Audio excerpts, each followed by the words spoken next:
Hello everyone, good evening all of you. स्वागत है आप सभी का हमारे YouTube channel John of life science में।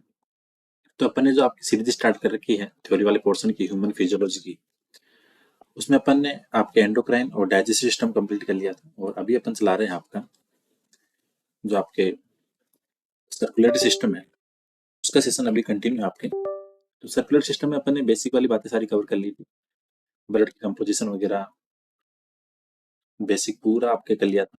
सर्कुलेटरी सिस्टम का प्लेलिस्ट बनाई हुई ह्यूमन फिजियोलॉजी की, वहां जाके आप देख सकते हो। तो बेसिक हो गया था, इसमें आपके पूरा ब्लड का कंपोजिशन हो गया था, सारी बातें यहाँ पे अपन ने कवर कर ली थी। अब अपन इसके बाद में ब्लड ग्रुप टॉपिक आता है, लेकिन अपन उस पर जाने से पहले एक बार ब्लड क्लोटिंग है वो सारी चीज देख लेते हैं अपन। उसके बाद में अपन चलेंगे ब्लड ग्रुप पे, फिर उसके बाद में आप आपकी जो सर्कुलेटरी सिस्टम की जो मेन फिजियोलॉजी है सर्कुलेशन का, उसको अपन रीड आउट करेंगे। तो पहले अपना टॉपिक रहेगा ब्लड क्लोटिंग, और इसके अंदर अपन सारी बातें कवर करेंगे। यहाँ पे कौन से फैक्टर है, क्या क्या मैकेनिज्म है और क्यों होता है, कैसे होता है। तो ऐसे कह सकते हैं कि ब्लड क्लोटिंग या अपना टॉपिक होगा कोगुलेशन। मान के चलो आपके हर कॉम्पिटेटिव एग्जाम में यहाँ से क्वेश्चन बाहर नहीं जाने वाला, जो भी क्वेश्चन बनेगा वो यहीं से बनेगा। डेफिनेटली ट्राई मेरी यही रहेगी कि 90% चांस है कि आपका क्वेश्चन वो बने। इस वीडियो के अंदर से आपकी सारी बातों को कवर कर लेंगे ताकि यहीं से क्वेश्चन बन जाए। ब्लड क्लोटिंग की बात आती है तो सबसे पहले आपको बेसिक देखना होगा कि बात क्या है। मान के चलो ये आपका पैर है, पैर पे आपके किसी पत्थर की चोट लगी, ठीक है, कोई स्टोन था, और ये आपका लेग है। एज्यूम करो ये आपका लेग था, पैर था, इस पे किसी पत्थर से आपकी चोट लगी और आपकी ब्लीडिंग होना स्टार्ट हो गई। ब्लीडिंग हुई 2 या 3 मिनट के बाद में, जैसे ब्लीडिंग टाइम मान के चलो आपके 1 या 2 3 मिनट तक आपकी ब्लीडिंग होती रही, लेकिन थोड़ी देर के बाद में आपके जो ब्लड है, ब्लीडिंग स्टॉप हो गई। ठीक, वो अपने आप वहां से क्या हो गया, ब्लीडिंग बंद होगी। ऐसा क्यों हुआ? यहाँ पे आपके जैसे ही आपके चोट लगी, आपके किसी भी बॉडी पे, किसी भी आपके बॉडी पार्ट्स पे चोट लगी, तो आप अंदर जो आपके ब्लड वेसल्स वगैरह हैं, उन ब्लड वेसल्स का क्या होगा, डैमेज होगा। ठीक, उसकी वजह से आपकी ब्लीडिंग स्टार्ट हुई थी। ब्लड वेसल्स के ऊपर डैमेज होने से आपकी ब्लीडिंग स्टार्ट हुई, लेकिन थोड़ी देर के बाद में ऑटोमेटिकली बंद हो गई। और उसमें होता क्या है कि जो आपका ब्लड है वो एकदम ऐसे थोड़ा टाइट सॉल्यूशन हो जाता है, ऐसे जेल टाइप का हो जाता है। तो ये जो सारी प्रोसेस होती है कि पहले ब्लीडिंग हुई, लेकिन ऑटोमेटिकली जो आपकी ब्लीडिंग बंद हुई, एक जेल टाइप का जो सॉल्यूशन बना ब्लड का, उसको बोलते हैं ब्लड क्लोटिंग। यहाँ पे जो आपकी ब्लड स्टॉपेज की प्रोसेस है, इसको अपन कह सकते हैं कि ब्लड क्लोटिंग। तो अगर सिंपल लैंग्वेज में बात करना चाहे कि डेफिनेशन के तौर पे क्या लें, blood flow from wound and after few time bleeding automatically stop. Simple अपन ये कह सकते हैं कि अब चोट वाले स्थान से ब्लड निकला और थोड़ी देर के बाद में वो ऑटोमेटिकली स्टॉप हो गया। तो ये प्रोसेस हो गई आपकी ब्लड क्लोटिंग की डेफिनेशन। अब ये सारी चीजें कैसे होती है, क्या होती है, तो अब इन सब चीजों को अपन यहाँ पे रीड आउट करेंगे। ठीक है, और जो आपके ब्लड जमता है, ठीक है, उसको क्या बोलते हैं, क्लोट। ठीक है, तो क्लोट का मतलब क्या हो गया, जो आपके जो जमा हुआ ब्लड है उसको क्या बोलते हैं अपन, क्लोट बनते हैं, क्लोट बोलते हैं। ठीक है, दूसरी चीज, एक चीज और ध्यान रखो साथ में, ब्लड वेसल्स के अंदर कभी भी आपके क्लोट नहीं बनता है, क्योंकि वहां पे आपके रहेगा हिपेरिन, जो काम करता है किसका, एंटीकोगुलेंट। इस चीज को अपन बाद में नोट डाउन करेंगे। ठीक है, अब यहाँ पे 2 3 डेफिनेशन आएगी, एक तो होता है थ्रोम्बस है, एक होता है आपके एम्बोलस है। तो क्लोट तो हो गया कि आपके ब्लड का जमना, ठीक है, रक्त का थक्का बनना, वो हो गया क्लोट। इसके बाद में वर्ड आता है एम्बोलस, पहले आता है थ्रोम्बस, इसके बाद में अपन पूरे फैक्टर वगैरह सब कुछ स्टडी करेंगे एक एक करके। ठीक है, थ्रोम्बस का मतलब ये हुआ कि जो आपके ब्लड क्लॉट है, आपको किसी चोट लगी और आपके ब्लड वेसल्स के अंदर अगर क्लॉट बनने लग गया तो उसको बोलते हैं आपके थ्रोम्बस। ठीक है, तो clot in, clotting in normal blood vessels, जो आपके नॉर्मल ब्लड वेसल्स के अंदर जो क्लॉटिंग होगी उसको बोलते हैं थ्रोम्बस। और इस जो प्रोसेस को क्या बोल सकते हैं, या आपके ब्लड वेसल्स में थ्रोम्बस बनने की क्रिया को बोलेंगे thrombosis, and this process is called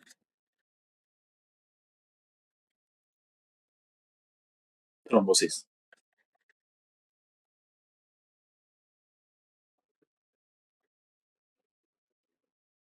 दूसरी चीज, एक यहाँ पे वर्ड आता है आपके साथ में एम बोलस।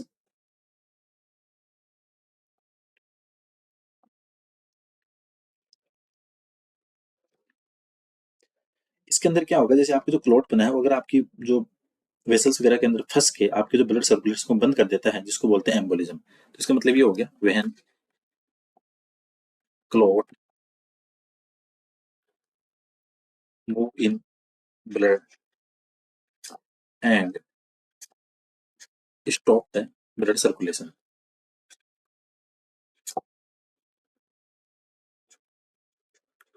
सिंपल बात होगी। तो यहाँ पे दो तीन वर्ड आए हैं, अगर आप डेफिनेशन का पता रखना। ब्लड क्लोटिंग की बात हुई कि मतलब आपकी चोट लगी और ऑटोमेटिकली थोड़ी देर के बाद में आपका ब्लड निकलना बंद हो गया, तो उसको तो बोल दिया आपने ब्लड क्लोटिंग।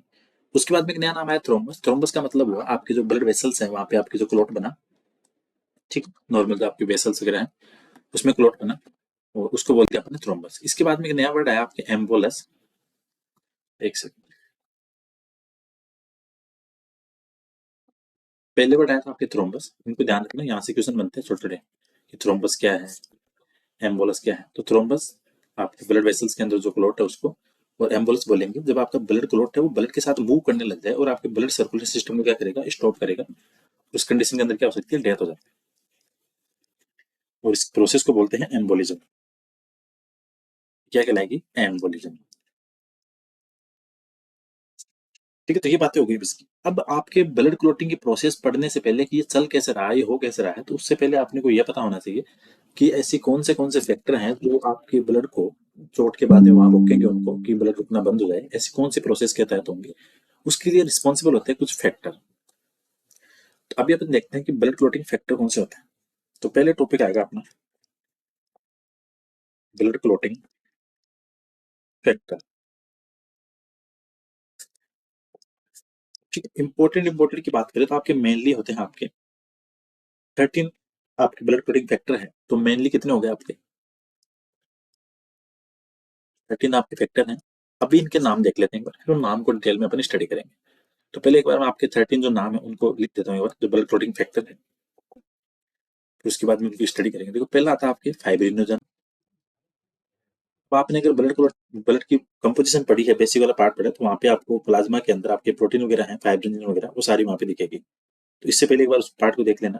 पहला आपके फाइब्रिनोजन, दूसरा आपके प्रोथ्रोम्बिन,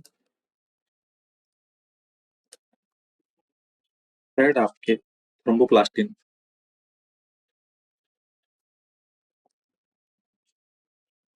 नंबर 4 आपके कैल्शियम आयन,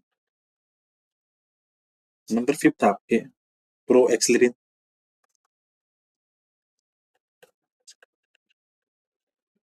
नंबर 6 आपके एक्सिलरिन, नंबर 7 आपके एंटी हेमोफिलिक ग्लोबुलिन,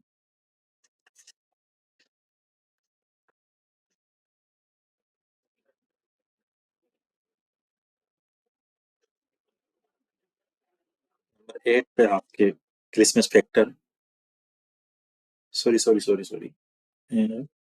एक सेकेंड, 5 पे आपका प्रो एक्सिलिन है, और 6 पे आपका एक्लिरिन। यहाँ पे गड़बड़ कर दी कहीं ना कहीं।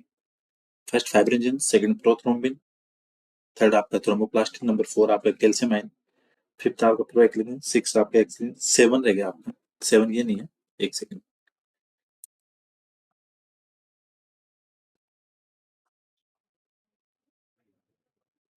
7 है आपका प्रो कन्वर्टिन, प्रो इन्वर्टिन, नंबर 8 आपका एंटी हेमोफिलिक ग्लोबुलिन,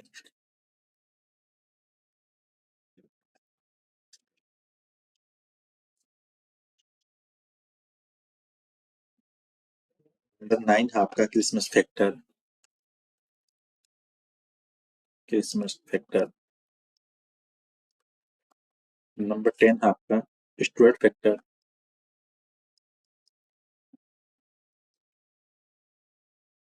नंबर 11 आपका प्लाज्मा थ्रोम्बोप्लास्टिन,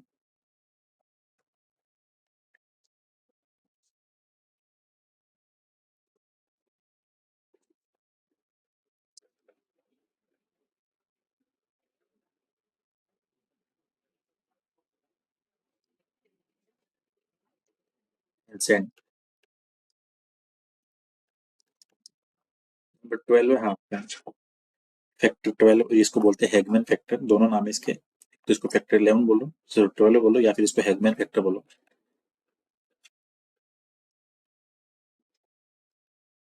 और नंबर 13 है आपका हाइब्रिड स्टेबलाइजिंग फैक्टर।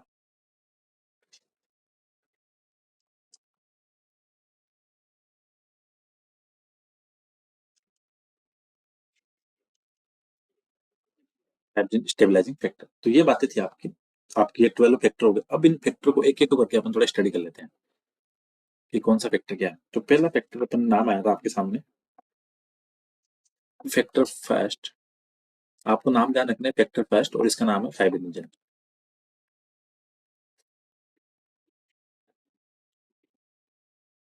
ठीक है, ये एक तरीके का ग्लाइकोप्रोटीन आपके ब्लड के अंदर, सिंपल ध्यान रखो। अगर इसके मोलिकुलर वेट की बात करें तो होती है 24,000 मोलिकुलर वेट। ठीक है, और इसका फॉर्मेशन कहाँ होता है, लीवर में।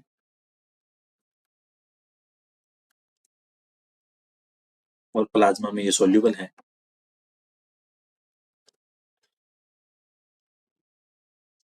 आपके ब्लड प्रोटीन के इस टाइम भी ये क्या करती है, ये आपके एक अनसोल्यूबल फाइब्रिन में कन्वर्ट हो जाती है at blood clotting time.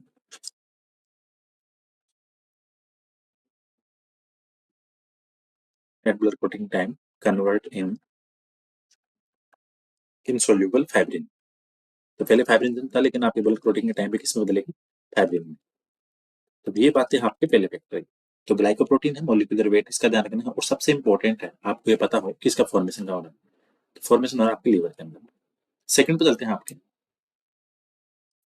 Factor 2, या इसको बोले प्रोथ्रोम्बिन।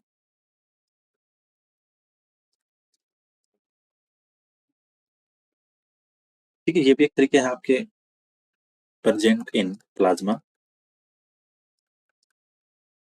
एंड ये क्या है, एक तरह की ग्लाइकोप्रोटीन है, सिमिलर आपके फाइब्रिनोजन की तरह।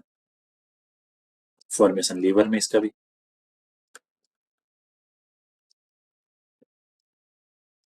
ठीक,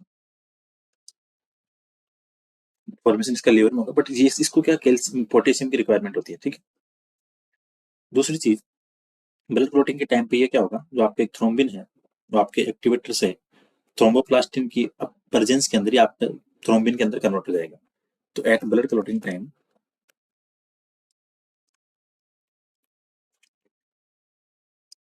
कन्वर्ट इन थ्रोम्बिन।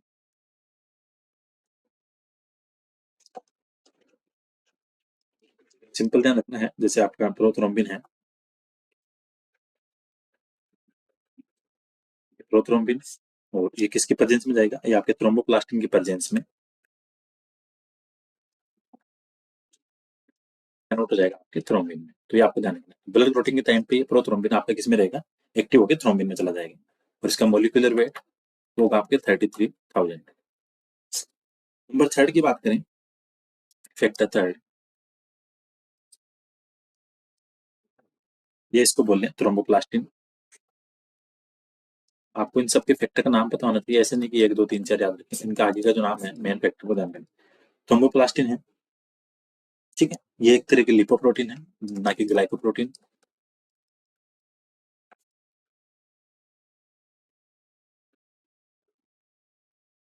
और ये क्या करेगी, जो आपके थ्रोम्बोप्लास्टिन है, जो आपके जो प्रो कन्वर्टिन है उसकी उपस्थिति के अंदर थ्रोम्बोप्लास्टिन में कन्वर्ट हो जाएगी। तो पहले क्या रहती है आपके, इनएक्टिव रहेगी प्रो थ्रोम्बोप्लास्टिन,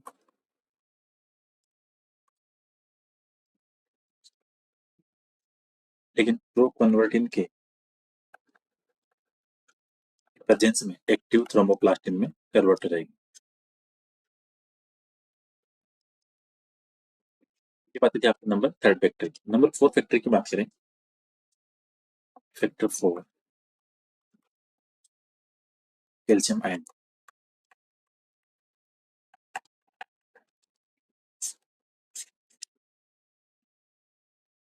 ये एक तरह का काम करता है आपके कोफैक्टर के रूप में, वर्क एज कोफैक्टर और ये क्या करता है, आपके जो थ्रोम्बोप्लास्टिन की फॉर्मेशन के और उसमें सहायक होता है आपके। तो help in formation of thromboplastin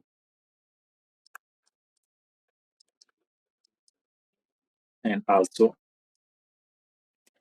convert prothrombin to thrombin, prothrombin in thrombin. तो आपका कैल्शियम क्या करेगा, number 4 factor as a cofactor काम करेगा। नंबर 5 फैक्टर की बात करें, फैक्टर 5 वो आपका प्रो एक्सिलिन।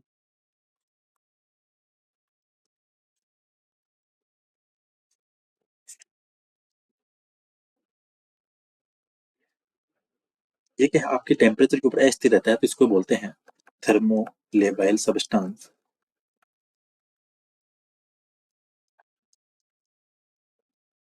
ये आपके थोड़ा सा टेम्परेचर होता है उसके अंदर डिस्ट्रॉय हो जाता है, और ये क्या करता है, आपके प्रोथ्रोम्बिन को थ्रोम्बिन में कन्वर्ट करने में help help in prothrombin to thrombin convertation, thrombin conversion.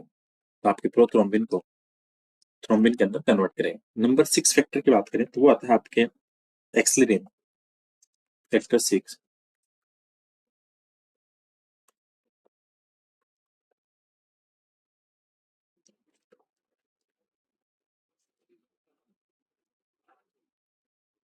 ये क्या होता है, आपकी प्रो एक्सिलिन है उसका एक एक्टिवेशन, उसका कंपोजिशन है, तो इसका कोई ज्यादा रोल है नहीं। नंबर 7 की बात करें, वो आता है आपके प्रो कन्वर्टिन,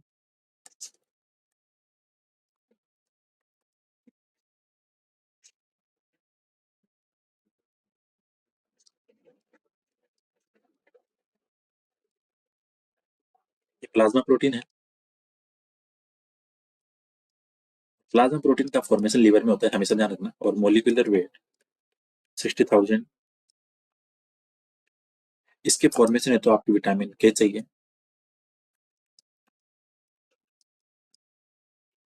विटामिन के रिक्वायर्ड फॉर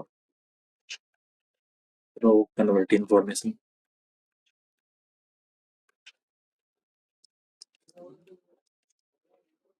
और ये क्या करता है, बेसिकली जो आपके चोट वाला स्थान है वहां से आपके थ्रोम्बोप्लास्टिन को बाहर निकालने में काम करता है।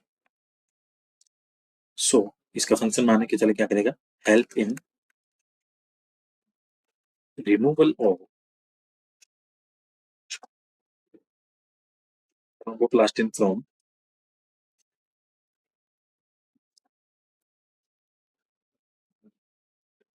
Damage tissue. जो आपके डैमेज टिश्यू है वहां से आपके थ्रोम्बोप्लास्टिन को ये बाहर निकालने में काम करेगा। ठीक है। नंबर 8 फैक्टर आता है आपके एंटी हीमोफिलिक ग्लोबुलिन।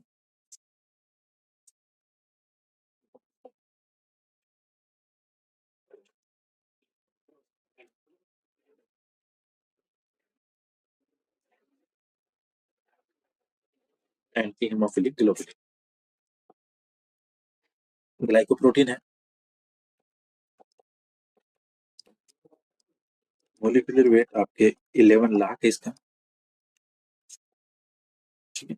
फॉर्मेशन इसका भी लीवर से, तो प्लाज्मा प्रोटीन का हमेशा ध्यान रखो लीवर में ही होगा। प्लाज्मा प्रोटीन के अंदर क्या, जैसे एल्बुमिन, ग्लोबुलिन और फाइब्रिन, तीन है बेसिकली, और यहीं से क्वेश्चन बनता है। ये आपको चाहिए किसके लिए, ये आपके थ्रोम्बिन फैक्टर के निर्माण के लिए चाहिए। इसकी कमी से क्या होता है, जैसे आपके कोई चोट लगी तो वहां से ब्लड लगातार बहता रहता है, इसलिए इसको हीमोफीलिया नाम साथ में जोड़ते हैं, तो एंटी हीमोफिलिक नाम रखते हैं।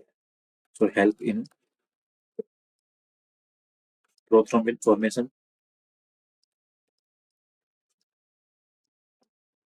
और इसके एब्सेंस के अंदर क्या होता है, due to absence of factor 8 blood continuously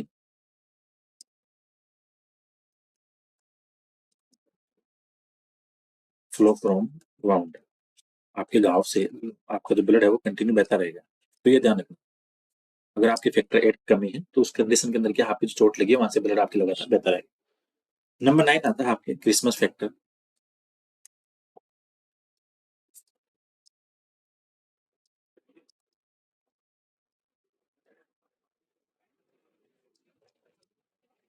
ठीक है, ये ग्लाइकोप्रोटीन है। मॉलिक्यूलर वेट आपके 55,400 फॉर्मेशन लीवर में।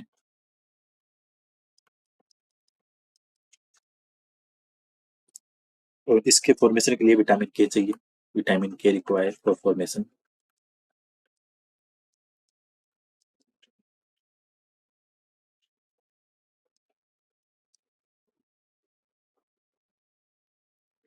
ये हेल्प किसमें करता है? थ्रोम्बोप्लास्ट फॉर्मेशन में हेल्प इन।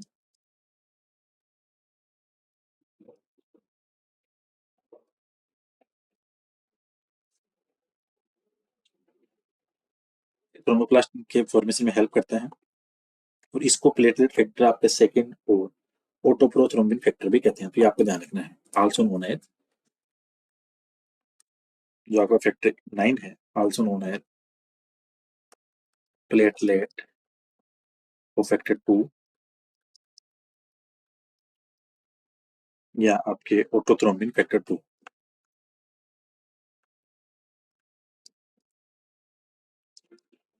तो आपको ध्यान रखना है। तो प्लेटलेट्स को फैक्टर 2 और या ऑटोथ्रोम्बिन, ऑटोप्रोथ्रोम्बिन सॉरी, ऑटो के साथ में आप प्रो भी जोड़ना, ऑटोप्रोथ्रोम्बिन सेकंड, ये दोनों किसके नाम है? आपके क्रिसमस फैक्टर के। नंबर 10 आता है आपके स्टुअर्ट फैक्टर।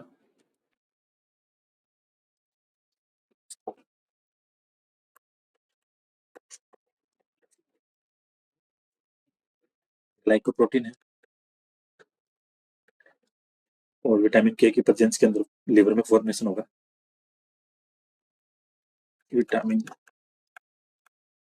के फॉर फॉर्मेशन, सिंपल ध्यान रखना, विटामिन के चाहिए आपको इसके फॉर्मेशन के लिए, और फॉर्मेशन होगा कहाँ पे? लिवर में।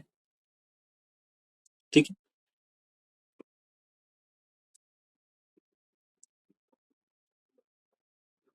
और इसकी कमी से क्या होता है, जो आपके जॉइंट्स वगैरह है वहां से आपकी ब्लीडिंग लगातार होती रहती है। और क्लोटिंग के टाइम पे क्या करता है, ये आपके जो क्रिसमस फैक्टर है, कन्वर्टिन है, कैल्शियम आयन है, उनकी प्रेजेंस के अंदर ही एक्टिव हो जाएगा। तो active during blood clotting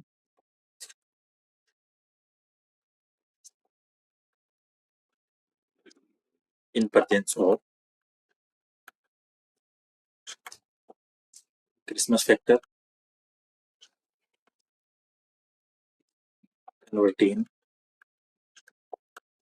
calcium ion और एंटी हीमोफिलिक फैक्टर। तो ये क्या करता है, आपकी ब्लड क्लोटिंग के टाइम पे इन सब की प्रेजेंस के अंदर आपका एक्टिव हो जाएगा। ये आपको ध्यान रखना है। नंबर 11 की बात करें, होता है आपके प्लाज्मा थ्रोम्बोप्लास्टिन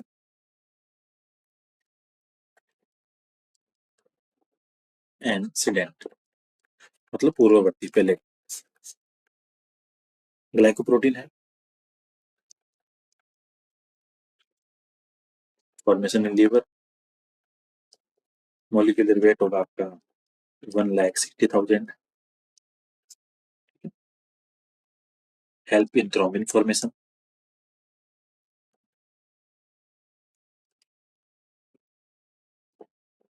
इसकी कमी से आपके हीमोफीलिया सी हो सकता है। Haemophilia C, due to absence of factor 11, sorry, हाँ 11, due to absence of factor 11। Haemophilia C का आपको फैक्टर सी के साथ, इलेक्ट्रिक 11 के साथ में ध्यान रखना है। फिर आता है आपके फैक्टर 12, इसको बोलते हैं Hageman factor.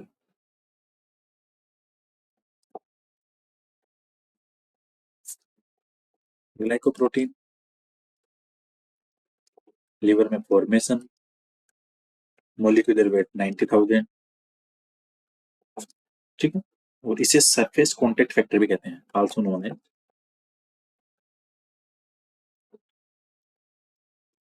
Surface contact factor.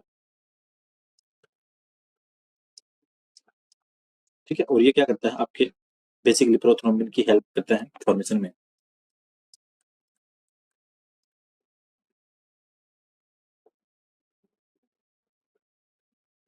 Prothrombin factor formation. Last आता है आपके 13 नंबर का, इसको बोलते हैं fibrin stabilising factor.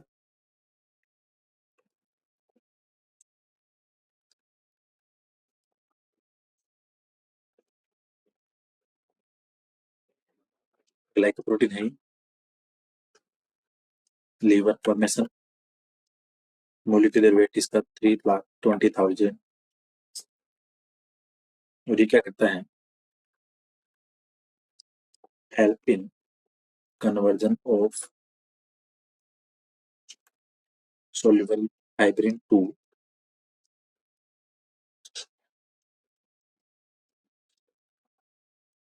insoluble fibrin in presence of calcium। कहने का मतलब सिंपल लैंग्वेज में ये है, तो आपके 13 नंबर का फैक्टर है, या आपके सोल्यूबल फाइब्रिन है उसको अनसोल्यूबल फाइब्रिन में कन्वर्ट करेगा, और प्रेजेंस किसकी होगी वहां पे, कैल्शियम। तो ये थे आपके मेन सारे फैक्टर, 13 फैक्टर। तो इसको एक बार दोबारा कलर पेन से हाईलाइट करता हूँ, जो जो अपन ने डिस्कस किया, इन सबको देखना, इनके नोट्स बनाना, इंपॉर्टेंट चीजें हैं, फैक्टर की यहाँ से बाहर नहीं जाएगी चीजें। तो पहला फैक्टर था आपके फाइब्रिनोजन, सेकंड था आपके प्रोथ्रोम्बिन, फैक्टर थर्ड था आपके थ्रोम्बोप्लास्टिन, फैक्टर फोर्थ था आपके कैल्शियम आयन, फैक्टर 5 आपके प्रोएक्सिलरिन, फैक्टर 6 था आपके एक्सिलरिन, फैक्टर 7 आपके प्रोकन्वर्टिन, फैक्टर 8 आपके एंटी हीमोफिलिक ग्लोबुलिन, फैक्टर 9 आपके क्रिसमस फैक्टर, फैक्टर 10 आपके स्टुअर्ट फैक्टर, फैक्टर 11 आपके प्लाज्मा थ्रोम्बोप्लास्टिन एंड सिडेंट, फैक्टर 12 आपके हेगमैन। एक तो 9 का ध्यान रखना क्रिसमस, और 12 का हेगमैन, ये दोनों ध्यान रखना, यहाँ से क्वेश्चन बनता है। और लास्ट आपके फाइब्रिन स्टेबलाइजिंग फैक्टर। तो ये तो सारे फैक्टर थे जो आपके रोल काम आते हैं ब्लड क्लॉटिंग में। अब इसके एक बार वो सब सारी चीजें देख लेते हैं, जहां से कि ब्लड क्लॉटिंग होती कैसे है। ठीक,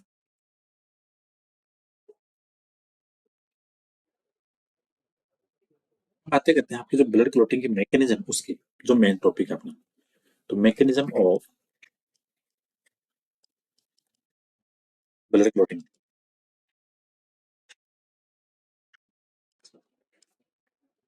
देखो ब्लड क्लॉटिंग की जो आपकी प्रोसेस है, वो एक तरह की बायोकेमिकल प्रोसेस है, जिसके अंदर आपके एंटीकोगुलेंट वगैरह है, वो आपके ब्लड कैपिलरी में तो प्रेजेंट रहते हैं, तो इसलिए तो वहां पे तो होती नहीं है। इसके बाद में आपकी जो प्रोसेस है ये कंप्लीट होती है 3 स्टेप में। तो बेसिकली स्टेप कितनी होगी, 3 स्टेप। ठीक है, पहली स्टेप आपके लिबरेशन ऑफ थ्रोम्बोप्लास्ट, मतलब आपके थ्रोम्बोप्लास्टिक का वहां से रिलीज होना। पहली स्टेज आपके लिबरेशन ऑफ थ्रोम्बोप्लास्टिन, ये आपके पहला स्टेप है blood clotting, blood clotting mechanism. इसके अंदर क्या होता है, आपके जो चोट वाला स्थान है, उसके टाइम पे वहां पे आपके थ्रोम्बोप्लास्टिन एब्सेंट होता है, लेकिन जैसे आपकी चोट लगी उसके बाद में आपके टिश्यू से, जो आपके चोट वाला टिश्यू है वहां से आपके थ्रोम्बोप्लास्टिन है, उसको रिलीज किया जाएगा। ठीक है, तो थ्रोम्बोप्लास्टिन रिलीज फ्रॉम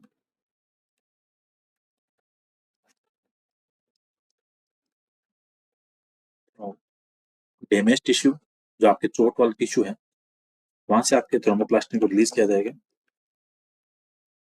और इसी के साथ में आपके जो आपकी डैमेज जो सेल है, वहां से आपके जो रुधिर की जो प्लेटलेट सेल्स हैं, वो भी वहां से क्या होगी, डिसइंटीग्रेट होगी, और आपके प्लेटलेट फैक्टर 3 को वहां से रिलीज करेगी।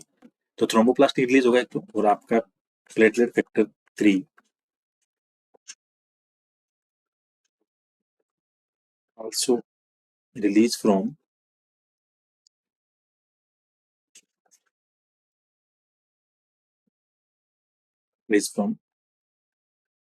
Blood platelet cells. सेल्स कौन सी होगी, जो डैमेज होगी, सबसे नहीं होगा जहां से चोट लगी हुई।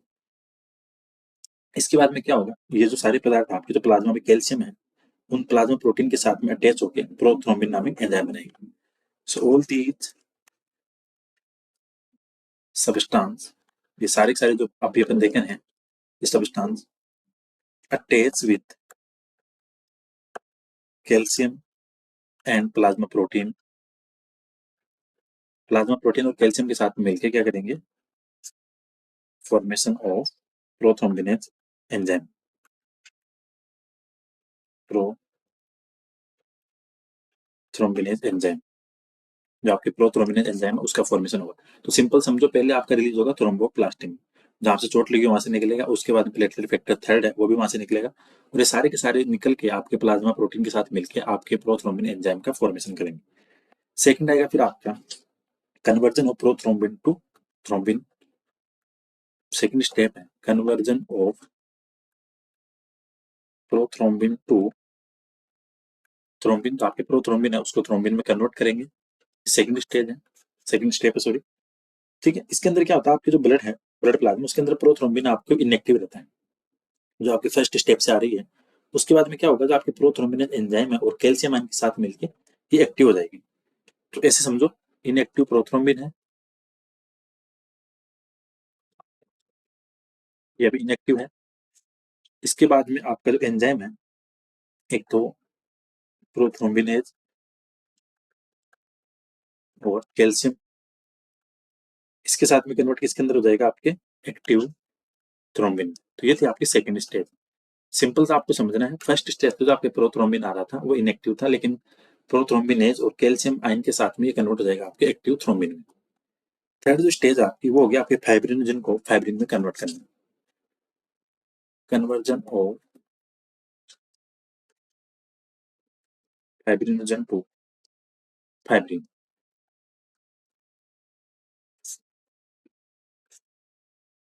ठीक है, उसके बाद में यहाँ पे आपके क्या होगा, जो आपके सोल्यूबल प्रोटीन है फाइब्रिनोजन, वो क्या करेगी, आपके जो ब्लड क्लोटिंग की जो लास्ट प्रोसेस है उसके अंदर थ्रोम्बिन एक एंजाइम की तरह काम करने लग जाएगा। इसके अंदर अपन सिंपल वर्ड में ये कह सकते हैं कि जो आपकी सेकंड स्टेप से जो आपके थ्रोम्बिन आया था वो एंजाइम की तरह कार्य करता है और आपके फाइब्रिनोजन के आपके अनसोल्यूबल जो पॉलीमर्स होंगे फाइब्रिन उसके अंदर कन्वर्ट कर देगा। लेकिन एक अलग कॉन्सेप्ट है जो न्यूक थ्योरी के अकॉर्डिंग ये मानते हैं कि आपका जो फाइब्रिन है, ठीक है, फाइब्रिन क्या करेगा, आपके साथ जाएगा किसके, कैल्शियम प्लस, एक तो कैल्शियम रहेगा और आपके fibrin stabilising factor, that means factor कौन सा था आपके 13 नंबर का, फाइब्रिन स्टेबिलाईजिंग फैक्टर होगा। फाइब्रिन आपका इन दोनों के प्रेजेंस के अंदर ये क्या हो जाएगा, आपके एक अनसोल्यूबल बन जाएगा। पहले आपका सोल्यूबल है, लेकिन अनसोल्यूबल फाइब्रिन क्या करेगा, जो आपके चोट वाला भाग है वहां पे जाके आपके डेंस एक नेटवर्क बनाने लग जाएगा। सो फॉर्मेशन और ब्लड प्लाज्मा से सेपरेट होके आपके फिर वहां पे जाके क्या करेगा, ऐसे रेसिक टाइप के ऐसे नेटवर्क बनाने का, जालियां बना देगा आपके घाव वाले स्थान पे। Formation of dense network on, dense का मतलब होता है घनी जाली का टाइप, ऑन वाउंड, और वाउंड के ऊपर अगर बनाएगा तो आपके चोट के थोड़ी देर बाद में अपने आप वहां पे क्या हो जाएगी, क्लोटिंग होना, वो सॉरी ब्लीडिंग होना बंद हो जाएगी 1 से 3 मिनट के अंदर अंदर, क्योंकि आपके जो नेटवर्क बनेगा इसी के अंदर आपकी जो ब्लड कार्पल्स है वहां पे आके अटकेगी और इसलिए जो आपकी जो ब्लीडिंग है वो स्टॉप हो जाएगी। तो ब्लीडिंग स्टॉप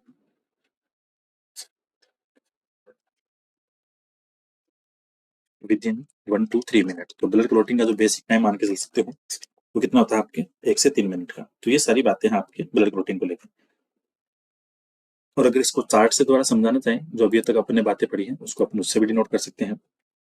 तो पहले तो आपका क्या था, ये आपका वाउंड है या डैमेज टिश्यू मान लो,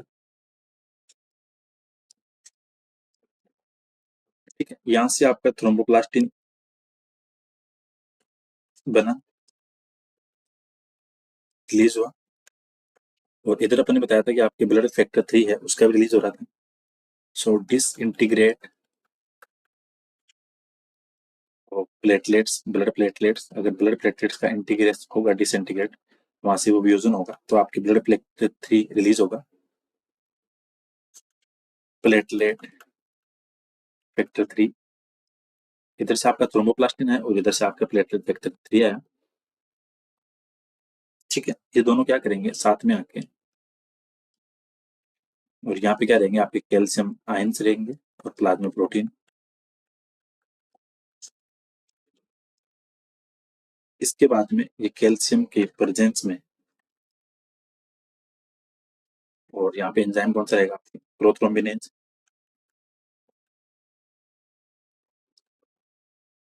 आपका जो प्रोथ्रोम्बिन है वो कन्वर्ट किस में हो जाएगा, थ्रोम्बिन में।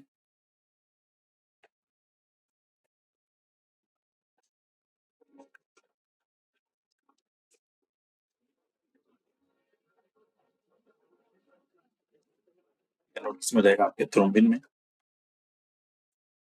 ठीक है, उसके बाद में आपका जो फाइब्रिनोजन है,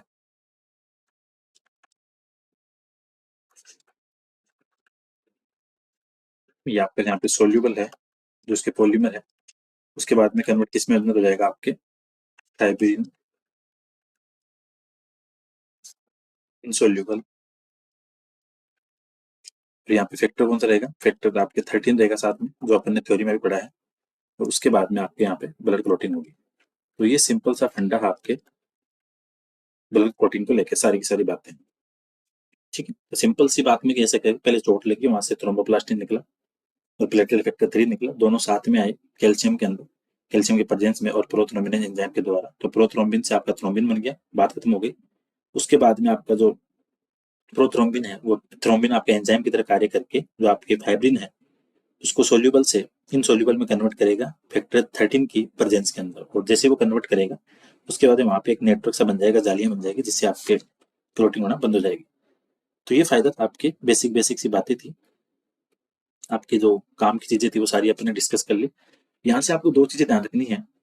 एक तो फैक्टर नंबर क्रिसमस कौन सा है वो ध्यान रखो, तो फैक्टर 9 को बोलते हैं अपन क्रिसमस फैक्टर। ये एक तो क्वेश्चन बनता है आपके एग्जाम में कि फैक्टर 9 या क्रिसमस फैक्टर कौन सा है। तो फैक्टर 9 को क्या बोलते हैं, क्रिसमस फैक्टर।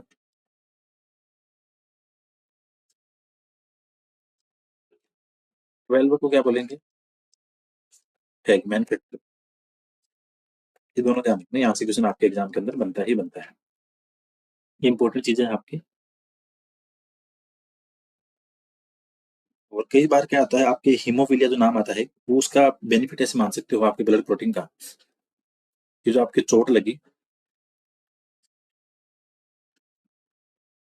यहाँ पे आपका डैमेज था, चोट लगी हुई थी और ब्लड क्लॉटिंग नहीं हुई। ब्लड क्लॉटिंग यहाँ पे क्या एब्सेंट है, तो आपके क्या ब्लड लगातार निकलता रहेगा, ब्लड कंटिन्यूसली फ्लो करेगा।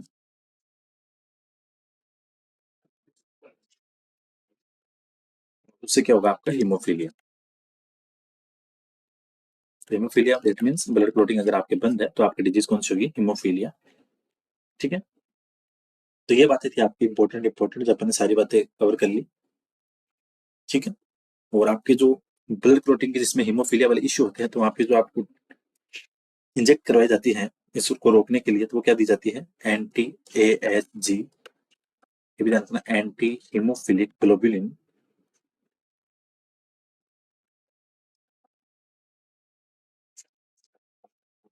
इन केस ऑफ हीमोफीलिया, आपके ब्लड को रोकने के लिए। तो ये थी सारी इंपॉर्टेंट बातें आप ब्लड क्लॉटिंग को लेके। अब इसके बाद अपन कल टॉपिक पढ़ेंगे ब्लड ग्रुप का। तो होपफुली ब्लड क्लॉटिंग की सारी बातें यहाँ पे कवर कर ली, जो जो चीजें बन सकती थी क्वेश्चन वगैरह देख के, सारी बेसिक टू हाई लेवल की बातें।